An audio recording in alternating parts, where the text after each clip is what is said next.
Сәлеметсіздер ме білім алушылар? Бүгінгі дәрісіміздің тақырыбы жылыжай микроклиматын жасау және реттеу әдістері. Сол дәрістің жоспары, өнім қалыптастыруда микроклиматтың рөлі. Екінші сұрағымыз ол жарық режимі. Үшінші сұрақ жылу және ауа ылғалы режимі. Төртінші сұрақ қоректену режимі және қоректік ерітінділерді түзету. Жылыжайда климат дегеніміз ол жекелеген мәдени құрылыстардағы ауа және тамыр ортасының физикалық параметрлерінің жиынтығы. Ол технологиялық жабдықтардың барлық жүйелерінің жылыту, желдету, суару, қоректендіру немесе тамақтану, көмірқышқыл газбен қоректендіру, жасанды жарықтандыру жүйелерінің әсерінен жасалады. Оған климаттық факторлар мен фитоценоз әсері етеді. Фитоценоз өсімдіктер мен қоршаған орта арасындағы белгілі бір құраммен және қатынастармен сипатталатын өсімдіктер қауымдастығы. Жылыжай микроклиматы ол деген жылыжай ішіндегі жаңа айтып отырғандай ауаның, ылғалдылықтың, температураның, жарықтың және желдетудің үйлесімді жағдайлары. Жылыжайларда өсімдіктердің өсуі мен дамуы үшін қажетті оңтайлы микроклиматты қамтамасыз ету өте маңызды.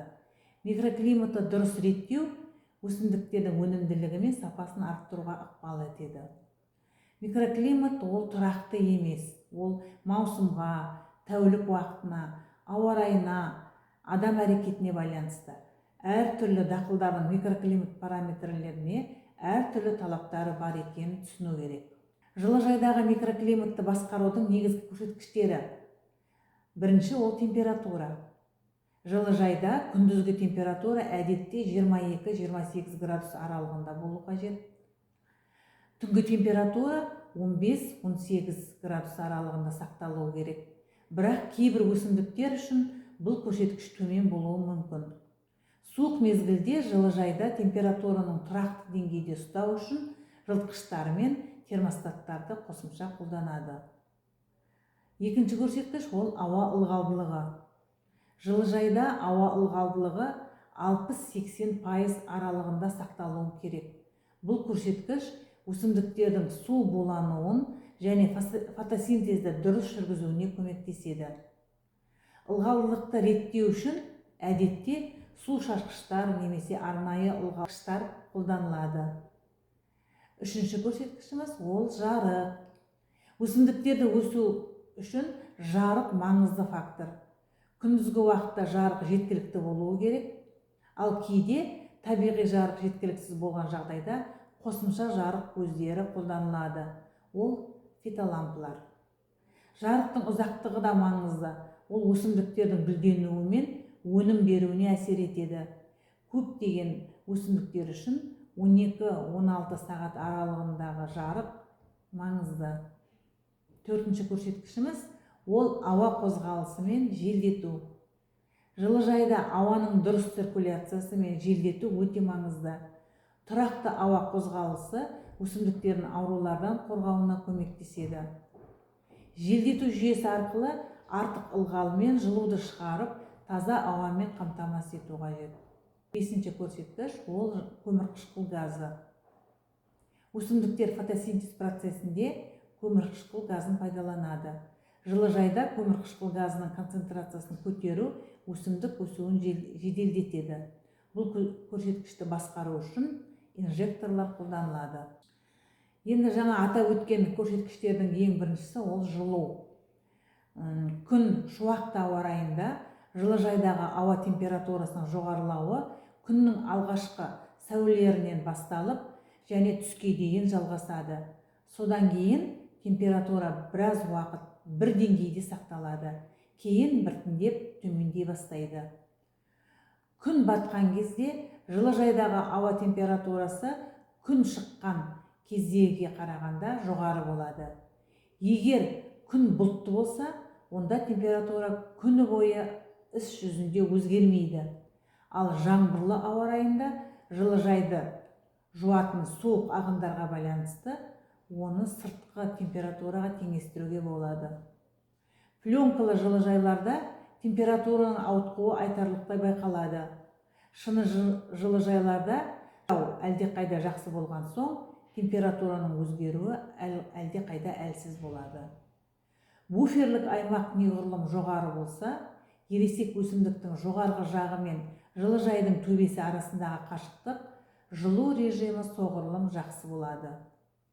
Түнгі температураға келетін болсақ, жылыжайда ол сыртқы температурадан төмен түсе алмайды, ал жылы түндерде ол жоғары болады.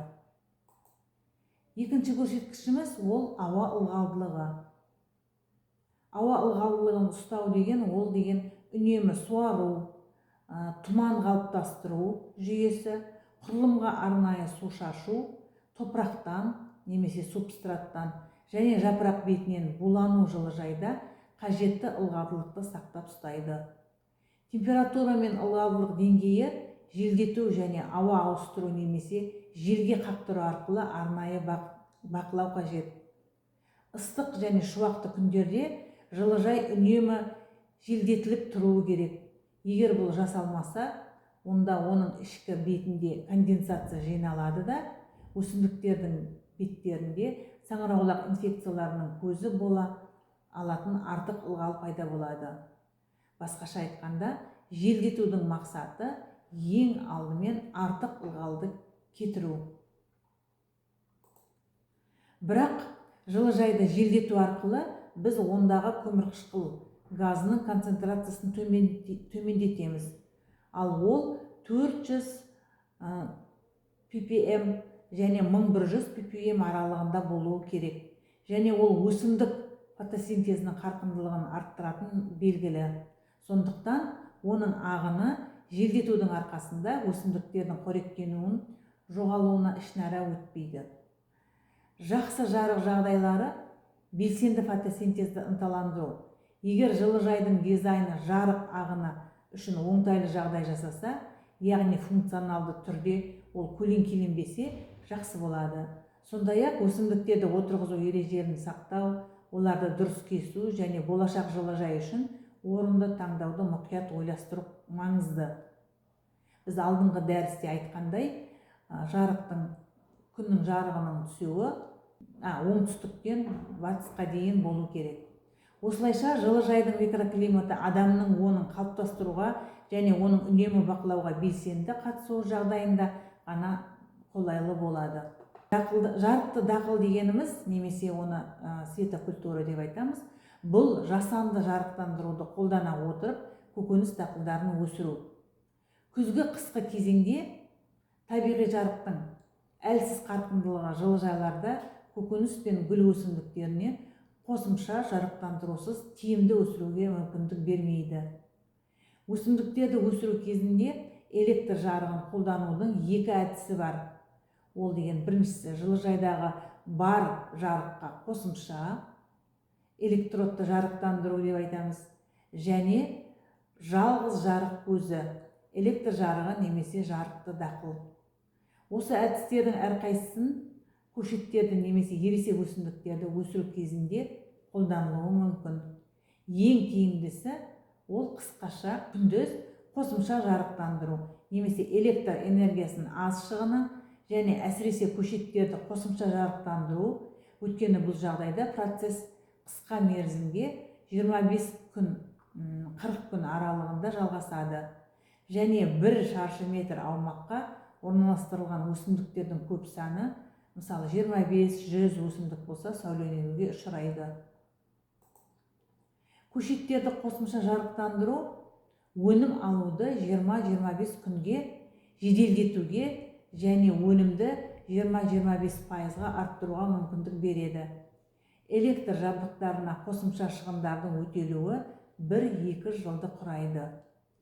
Жасанды қосымша жарықтандыру үшін шамдар мен іске қосу аппаратурасынан тұратын арнайы жылыжай сәулелендіргіштерді қолданылады. Бұл шамның фосфор, ыстыққа төзімді, ұзын толқынды, ультракүлгін сәулелердің бір бөлігін сарғыш қызылға айналдырады. Мына суреттерде көрсетілгендей, сарғыш қызыл түстер күндіз де қосуға болады, немесе түнгі уақытта да өсімдіктердің үстіне қосып қою керек.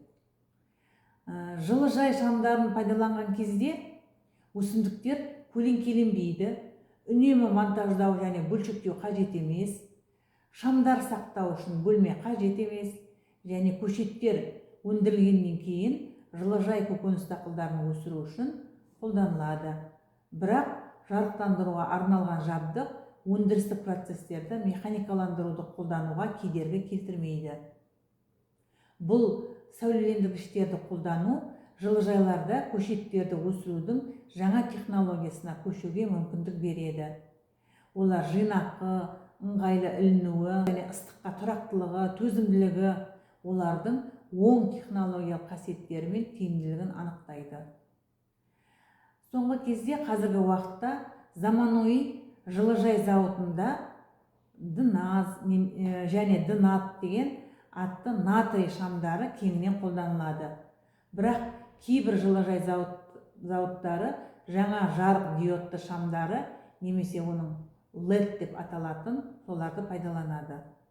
Өсімдіктердің белгілі бір жарық деңгейін алу үшін шамдарды орнату қуаты экономикалық болып табылады. Қоршаған топырақ саласының қазіргі даму тенденцияларын талдау қазіргі уақытта сәулелену, жарықтандыру техникасы көшет өндірісінің тиімділігіне, әсіресе өсімдіктердің жарықтандыру дақыл маңызды рөл атқаратынын көрсетеді.